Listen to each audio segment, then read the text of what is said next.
Producer price index data വന്നു കേട്ടോ. അത് വന്നത് 0 ആണ് ഫോർകാസ്റ്റ്, അത് നെഗറ്റീവ് വന്നു. അപ്പോൾ ഗോൾഡ് എന്താ ചെയ്യുക, ആ മൊമെൻറ്റിൽ അങ്ങ് അടിച്ച് കയറി 4040 നിന്നും ഒറ്റയടിക്ക് 4070 സംതിങ്ങിലേക്ക് അങ്ങോട്ട് കയറി. അതിന് മുമ്പേ തന്നെ എക്സ്പെക്റ്റേഷൻ, കാരണം 4020 ഇങ്ങനെ കയറി 4040 വന്നിട്ടുണ്ടായിരുന്നു. അപ്പോൾ പ്രൊഡ്യൂസർ ഇൻഡെക്സ് ഡാറ്റ പിന്നെ വാർസിൻ്റെ സംസാരം കേട്ട് ഇവരോട് ചോദിക്കുക കേട്ടോ. ഇങ്ങനെ ചോദിക്കും തോറും ഇവർ എങ്ങനെ വളഞ്ഞും തിരിഞ്ഞും മറിഞ്ഞും ചോദിച്ചാലും റേറ്റ് കട്ട് ഞാൻ നടത്താൻ പോകുന്നുണ്ടെന്നോ അല്ലെങ്കിൽ റേറ്റ് കട്ട് ഞാൻ നടത്താൻ പോകുന്നില്ലായിരുന്നോ അത് പറയില്ല. കേട്ട് പിന്നെ നമ്മൾ അവർ പറയുന്നത് ഇതാണ് എന്ന് ഊഹിച്ചെടുത്തിട്ട് അതുകൊണ്ടേക്കാണ്ട് കൂടുതൽ വിശകലനം നടത്തണം. എങ്ങനെ പറയും, ഇൻഫ്ലേഷൻ പറയും കുറച്ച് കഴിഞ്ഞിട്ട്, പിന്നെ പറയും ബാലൻസ് ഷീറ്റ് പറയും. അപ്പോൾ ഇവർ ഗ്രില്ല് ചെയ്യാണ്. ക്വസ്റ്റ്യൻ ചോദിച്ച് പല നിരക്കും അദ്ദേഹത്തിൻ്റെ ഇൻസൈഡ് ഇൻവെസ്റ്റിംഗ് ഉണ്ടോ, ട്രംപിനെതിരെ ആരോപണങ്ങളൊക്കെ അദ്ദേഹത്തോട് ചോദിക്കുന്നത്, അതേപോലെ അദ്ദേഹം തന്നെ പൈസ ഇവിടുന്ന് ഇൻവെസ്റ്റ് ചെയ്തിട്ടുണ്ടോ, ബിറ്റ്കോയിൻ്റെ കാര്യങ്ങൾ അങ്ങനെ ചോദിച്ച് പറഞ്ഞതിന് അതിൻ്റെ ഇടയിൽ കൂടെ കിട്ടണം മോണിറ്ററി പോളിസി, ഇൻട്രസ്റ്റ് റേറ്റ് കൂട്ടാൻ പോകുന്നുണ്ടോ കുറവുണ്ടോ. അപ്പോൾ ഇത് ചോദിക്കുമ്പോൾ റേറ്റ് കട്ടിനെ കുറിച്ച് അത് നേരിട്ട് പറയില്ല.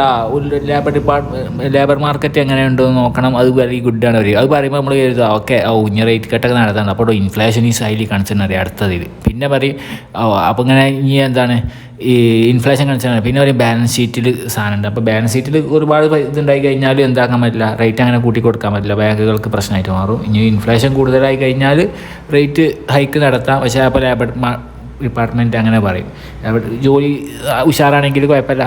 അപ്പോൾ അങ്ങനെയൊക്കെയാണ് ഇത് അങ്ങോട്ടും ഇങ്ങോട്ടും ഇവർ പറഞ്ഞ് മാർക്കറ്റ് അതിനനുസരിച്ച് ഇങ്ങനെ കിടക്കുകയാണ്. എന്നാലും PPI ഡാറ്റ വന്നപ്പോൾ പറഞ്ഞല്ലോ, സോഫ്റ്റ് ഡാറ്റ വന്നപ്പോൾ എന്തായാലും ഗോൾഡ് അതിന് പ്രതികരിച്ചു, ഗോൾഡ് മുകളിലേക്ക് പൊന്തി. പക്ഷേ ഹോക്കി സ്റ്റോണാണ് ഹോക്കി സ്റ്റോൺ അല്ലെങ്കിൽ ഡോവി സ്റ്റോൺ എടുത്തിട്ടില്ല. അപ്പോൾ ട്രംപും ഇത് സ്വാധീനപ്പെടുത്തുന്നുണ്ടോ, ട്രംപിനോട് സംസാരിക്കലുണ്ടോ, അങ്ങനെ പല ചോദ്യങ്ങളാണ് ചോദിക്കുന്നത്. ട്രംപ് ഇൻഡിപെൻഡൻ്റാണെന്നാണ് പറയുന്നത്. എന്താണ് എമ്മാതിരി ചോദ്യങ്ങളാണ് മാധ്യമപ്രവർത്തകർ ചെയ്ത് ഇവിടെ നിന്ന് അങ്ങനെ ചോദ്യം നടക്കുക. അമ്മാതിരി ചോദ്യം കൂടി ചോദിച്ച് ആ ചോദ്യങ്ങളിലങ്ങനെ എന്താണ് ഇത് മാർക്കറ്റ് എങ്ങോട്ട് പോവുകയാണ് എന്നുള്ള ഒരു വിശകലനമാണ് നടത്തേണ്ടി വരുന്നത്. പക്ഷേ ഇവിടെ നമുക്ക് അതിൻ്റെ ഒന്നും ആവശ്യമില്ല. മെയിനായിട്ട് യുദ്ധം സിവിയറായിട്ട് നടക്കുമ്പോൾ ലിക്വിഡിറ്റിക്ക് വേണ്ടിയിട്ട് അതുകൊണ്ടാണ് റെസിസ്റ്റൻസ് പൊട്ടിച്ച് പോകാൻ കഴിയുന്നില്ല.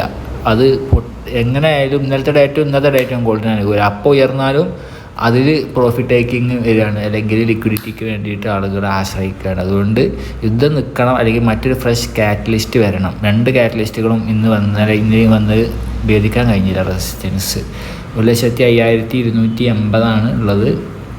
അപ്പോൾ ഒന്ന് നീച്ചു വന്നെങ്കിലും വീണ്ടും സെല്ലേഴ്സ് കൺട്രോൾ എടുത്തിരിക്കുകയാണ്. അപ്പോൾ നല്ല സെല്ലിങ് പ്രഷറുണ്ട്. പക്ഷേ കുട്ടീൻ്റെ പേരെന്താ, തല ഇതെന്നൊക്കെ എന്താണ് പേര് ചോദിച്ചപ്പോഴേ കൊച്ചിനെ തരാൻ എന്ന പേര് പറയാറില്ലേ, തലമല. അപ്പോൾ കുറഞ്ഞു വെച്ചാൽ എപ്പോഴും 1,5280 ഉണ്ട്. അപ്പോൾ അങ്ങനെയാണ് ആ കുറച്ചിലെന്ന് പറഞ്ഞത്. അപ്പോൾ ഇതൊക്കെ കൂടാനുള്ള കുറച്ചിലാണ്. പറയുമ്പോൾ അങ്ങനെ പ്രഷറിലാണ്, ഇതിലാണ്, അല്ലെങ്കിൽ കൊളസ്ട്രോൾ ഉണ്ടെന്നൊക്കെ പറയാമെന്നല്ലാതെ ഗോൾഡ് എന്താവില്ല, അതിൻ്റെ പരിധി വിട്ട് തടയുക. അതൊക്കെ ആ മൊമെൻറ്റിൽ ഇൻസ്റ്റൻറ്റിൽ ഡേ ബൈ ഡേയിലുള്ള വിശകലനങ്ങളൊക്കെ മാത്രമാണ്. ഓക്കെ, അത് സപ്പോർട്ട് കിട്ടും. ഡാറ്റക്ക് അനുസൃതമായിട്ടാണ് വരും. ഗോൾഡിന് അനുകൂലമായിട്ട് ഗോൾഡ് താഴേക്ക് വരും, കാരണം റിയൽ മണി ആയതുകൊണ്ട്. അതാണ് അതിൻ്റെ ഏറ്റവും വലിയ വളരെ ബുദ്ധിപരമായിട്ടുള്ളൊരു തീരുമാനം. അതൊരു വേറൊരു ട്രിക്കാണ്, അത് ഞാൻ പറയുന്നില്ല ഇവിടെ. അപ്പോൾ അത് അങ്ങനെയാണ് അതിൻ്റെ കാര്യങ്ങളൊക്കെ. അപ്പോൾ ഇനി ഇനിയിപ്പോൾ സമയമായി, ഇനിയിപ്പോൾ എന്തെങ്കിലുമൊക്കെ പറയുമോ ആരെങ്കിലും, അത് അങ്ങനെ സംസാരിച്ചുകൊണ്ടിരിക്കുന്നുണ്ട്. അപ്പോൾ നമ്മൾ എഴുതും കേൾക്കണ അമ്മക്കാണ് പണി, അതൊരുക്കും പണി. ഞാൻ അങ്ങനെ ചോദിച്ചു ഉത്തരം അങ്ങനെ അതിൽ പറഞ്ഞ തുറക്കുകയാണ്. അയാൾക്ക് വികാരപരിതനാണ്. ചോദ്യം ചോദിച്ചിട്ട് ഇങ്ങനെ എന്തൊക്കെ ചോദിക്കുന്നത് വെച്ച് കഴിഞ്ഞാൽ സ്വന്തം പൈസ ഇവിടെ ഇട്ടിട്ട് അതാണെന്നത് ചോദിച്ചാണ്ടേ അങ്ങനെ ചോദിക്കുമ്പോഴൊക്കെ എന്തായാലും അതൊക്കെ കേൾക്കണം നമുക്ക്, ഇത് കിട്ടണം എന്നുണ്ടെങ്കിൽ. പിന്നെ എപ്പോഴും മാർക്കറ്റ് ഇപ്പോൾ എപ്പോഴും ടെക്നിക്കലി ആണ് ബിയറിഷ് ഫോർമേഷൻ, അത് ടെക്നിക്കലി ആണ് മൂവ് ചെയ്യുന്നത്. റെസിസ്റ്റൻസിൽ നിന്ന് ഇടിയാണ് സംഭവിക്കുന്നത്. പുതിയ സപ്പോർട്ട് താഴേക്ക് വന്നുകൊണ്ടിരിക്കുകയാണ്. 4000 വീണ്ടും ടെസ്റ്റ് ചെയ്തേക്കും. യുദ്ധം നടക്കുകയാണെങ്കിൽ അതിൻ്റെ അടിയിൽ ടെസ്റ്റ് ചെയ്തേക്കും.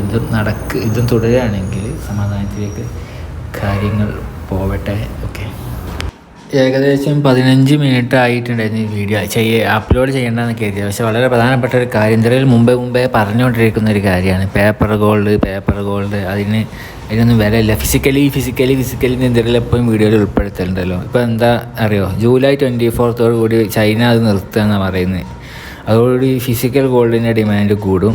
പക്ഷേ പെട്ടെന്നുള്ള എന്ത് സംഭവിക്കും, ഇന്നിപ്പോൾ ഇദ്ദേഹത്തിൻ്റെ ഒരു ഹോക്കി സ്റ്റോണും ഇന്നലെയും ഇന്നും ഹോക്കി സ്റ്റോണാണ് എടുക്കുന്നത്.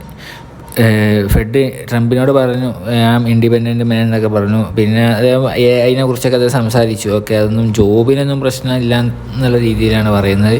അല്ല, ഇൻഫ്ലേഷൻ പ്രഷർ അതൊന്നും അങ്ങനെ അതൊക്കെ പൊട്ടഞ്ഞാക്കി പോകണില്ല. അപ്പോൾ ഞാൻ പറഞ്ഞതെന്ന് വെച്ച് കഴിഞ്ഞാൽ ഈ 24 ജൂലൈ 24 ഇവർ ഇത് ഈ പൊസിഷൻസൊക്കെ സ്റ്റോപ്പ് ചെയ്യുക. അപ്പോൾ എല്ലാവരും വലിയ ഈ പേപ്പർ ഗോൾഡ് എന്ന് പറഞ്ഞാൽ തന്നെ 0 സമ്മാണ് എങ്കിലും അത് ഇമ്മീഡിയറ്റ് എഫക്റ്റ് ഒരു ഡൗൺവാർഡ് പ്രഷറായിരിക്കും ഉണ്ടാകുക. ബട്ട് ലോങ് ടൈമിൽ എന്താ വെച്ച് കഴിഞ്ഞാൽ ഈ സ്പെക്കുലേഷൻസിൻ്റെ ഈ കളികളൊക്കെ ഒഴിവാകുമ്പോൾ എന്ത് സംഭവിക്കും, അപ്പോൾ അത് ഫിസിക്കൽ ഗോൾഡിന് ആക്ച്വൽ വാല്യൂ ആണ് വരിക. അപ്പോൾ അതൊക്കെ ലോങ് ടൈമിൽ ഉപകാരമായിട്ട് മാറും. ഇപ്പോൾ ഈ യുദ്ധവും ഓക്കെ സ്റ്റോണും ഈ ഒരു വാർത്തയും പ്രഷർ ഉണ്ടാക്കും ഗോൾഡിൽ.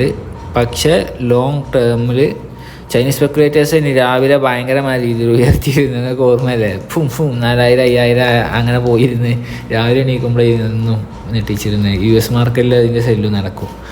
അപ്പോൾ അത് ചൈന നിർത്തുന്നതെന്നാണ് പറയുന്നത്. അപ്പോൾ അല്ലെങ്കിൽ എന്തെങ്കിലും പറഞ്ഞില്ലേ, റിയൽ മണി അല്ലെങ്കിൽ real value of the gold നിങ്ങൾക്ക് പറയാൻ കഴിയില്ല. അത് നിങ്ങൾ കരുതുന്നതിനേക്കാൾ എത്രയോ മുകളാണ്. അത് ഈ പേപ്പറിലുള്ള ഈ കളികളെ കൊണ്ടാണ് ഇപ്പോൾ ഇത് ഡിറ്റർമൈൻ ചെയ്തുകൊണ്ടിരിക്കുന്നത്. അല്ലെങ്കിൽ 30% ഇതിൽ നിന്ന് പോയോ ഇതൊക്കെ, അതൊന്നും 30% ഡെലിവറി നടന്നിട്ടില്ല. അതങ്ങോട്ട് പേപ്പറിൽ അങ്ങോട്ട് സെല്ല് ചെയ്യുമ്പോൾ അടുത്ത സ്റ്റോപ്പ് ലോസ് അടിക്കും, പിന്നെയും സ്റ്റോപ്പ് ലോസ് അടിച്ച് താഴത്തൊക്കെ അങ്ങനെ പോവുകയാണ്. ഇനി ഉയരുമ്പോഴും അങ്ങനെ തന്നെ ഉയരുമ്പോഴും എന്താണെന്ന് വെച്ച് കഴിഞ്ഞാൽ നടക്കണമെന്ന് വെച്ച് കഴിഞ്ഞാൽ അത് ഒരു ഏതെങ്കിലും ബാങ്ക് ഇൻസ്റ്റിറ്റ്യൂഷൻസും അല്ലെങ്കിൽ ട്രേഡേഴ്സും ഒക്കെ ഒരു ഇത് വെച്ചിട്ടുണ്ടാവും ഈ ഡാറ്റ വരുമ്പോൾ റേറ്റ് കട്ട്. പക്ഷേ ഇത് ഒരു 0.25 റേറ്റ് കട്ടിനും റേറ്റ് ഹൈക്കിനും ഇതിങ്ങനെ മാറാൻ കാരണം അവിടെ സ്റ്റോപ്പ് ലോസ് ഉണ്ടാവും, സെല്ലറെ സ്റ്റോപ്പ് ലോസ് ഉണ്ടാവും.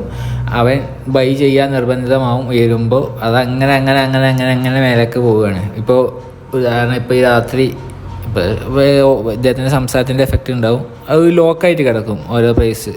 അപ്പോൾ ഇതൊക്കെ അത് സ്പെക്കുലേഷനാണ്. അതൊക്കെ ഒരു ഒന്നാം തരം ചൂതാട്ടം അല്ലെങ്കിൽ ഗാംബ്ലിങ് പോലെയൊക്കെയാണത്. അപ്പോൾ അത് അതിപ്പോൾ ചൈന സ്റ്റോപ്പാക്കാൻ പോകുന്നത് പറഞ്ഞു. വേറെ രാഷ്ട്രങ്ങൾ തുടരുമെന്ന് അറിയില്ല. ഇതിൽ ഈസ്റ്റ് ആൻഡ് വെസ്റ്റ് വേറൊരു കളികളും കൂടിയാണിത്. അപ്പോൾ ചൈന അല്ലെങ്കിൽ വാങ്ങിക്കൊണ്ടേയിരിക്കുകയാണ് സെൻട്രൽ ബാങ്ക് ഫിസിക്കലി ഉള്ള സാധനങ്ങൾ. അപ്പോൾ അങ്ങനെയൊക്കെയാണ് കാര്യങ്ങൾ. ഇതിൻ്റെ പണ്ടേ പറയുന്നതാണ്. ഓക്കെ, ഇത് എപ്പോഴും ഫിസിക്കലി ലീഗലി എന്ന് പറയാൻ കാരണം ഫിസിക്കൽ സാധനം വേറെയാണ്. ഇത് ഒരു തമ്മിലുള്ള ബന്ധം എന്ന് പറഞ്ഞാൽ തമ്മിൽ ഒരു ബന്ധവുമില്ല ശരിക്ക്. ഇപ്പോൾ പ്രൈസ് ഇങ്ങനെ ഇപ്പം നിങ്ങൾ പറയുന്ന 1,00,000 സംതിങ് 1,50,250 ഒക്കെ ഇങ്ങനെ പറയാമെന്നുള്ളൂ. മറ്റതിൻ്റെ വാല്യൂ എന്ന് പറഞ്ഞാൽ how many grams you have എന്നുള്ളതാണ്. അല്ലാതെ 1,00,000 2,00,000 10,00,000 എന്നല്ല. കാരണം അബണ്ടൻസ് അത്രയേ ഉള്ളൂ. ഈ എർത്ത് ക്രസ്റ്റ് കുറവാണ്, വളരെ കുറച്ചേ ഉള്ളൂ. അബണ്ടൻ്റ് അല്ല, റയറാണ്. റയർ എർത്ത് മെറ്റൽസ് അല്ലെങ്കിലും നോബിൾ മെറ്റൽസ് ഈ സിൽവറും ഗോൾഡും പിന്നെ പ്ലാറ്റിനം ഇതൊന്നും ഇല്ല സാധനം. കണ്ടെത്തിയത് തന്നെ 2,00,000, കണ്ടെത്തിയതും ഭൂമിൻ്റെ അടിയിലുള്ളതും ഒക്കെ കൂട്ടിയിട്ട് പുറത്ത് ചാടിച്ചത് 2,00,000 സംതിങ് 2,80,000 മെട്രിക് ടണ്ണേ ഉള്ളൂ. 1,76,000 പുറത്തെത്തുള്ളൂ. ബാക്കി ഭൂമിയിൽ കണ്ടെത്തിയത് എടുക്കാനുള്ളതും കൂട്ടിയിട്ട് ആ സാധനമേ ഉള്ളൂ. അപ്പോൾ അത് മനസ്സിലാക്കുക. അതിൻ്റെ വാല്യൂ എന്ന് പറഞ്ഞാൽ റിയൽ മണിയുടെ വാല്യൂ എത്രയോ വലുതാണ്. ഇതൊക്കെ എന്തെങ്കിലും മുമ്പ് പറഞ്ഞതാണ്. അപ്പോൾ ഈ വാർത്ത എന്തെങ്കിലും പറഞ്ഞത് ശരിയായി ഇന്നാണല്ലോ ഞാൻ എന്തെങ്കിലും ശ്രദ്ധയിൽപ്പെട്ടത്. കുറേ മുമ്പേ കേട്ടിട്ടുണ്ട്, എനിക്ക് ഒന്നുകൂടി കൺഫേം ആയി വരുന്നുണ്ട് വാർത്ത. മാർക്കറ്റ് ഇപ്പോൾ $436 തകർന്നു. ആ ഓക്കി സ്റ്റോണും കൂടി ആയതോടുകൂടി.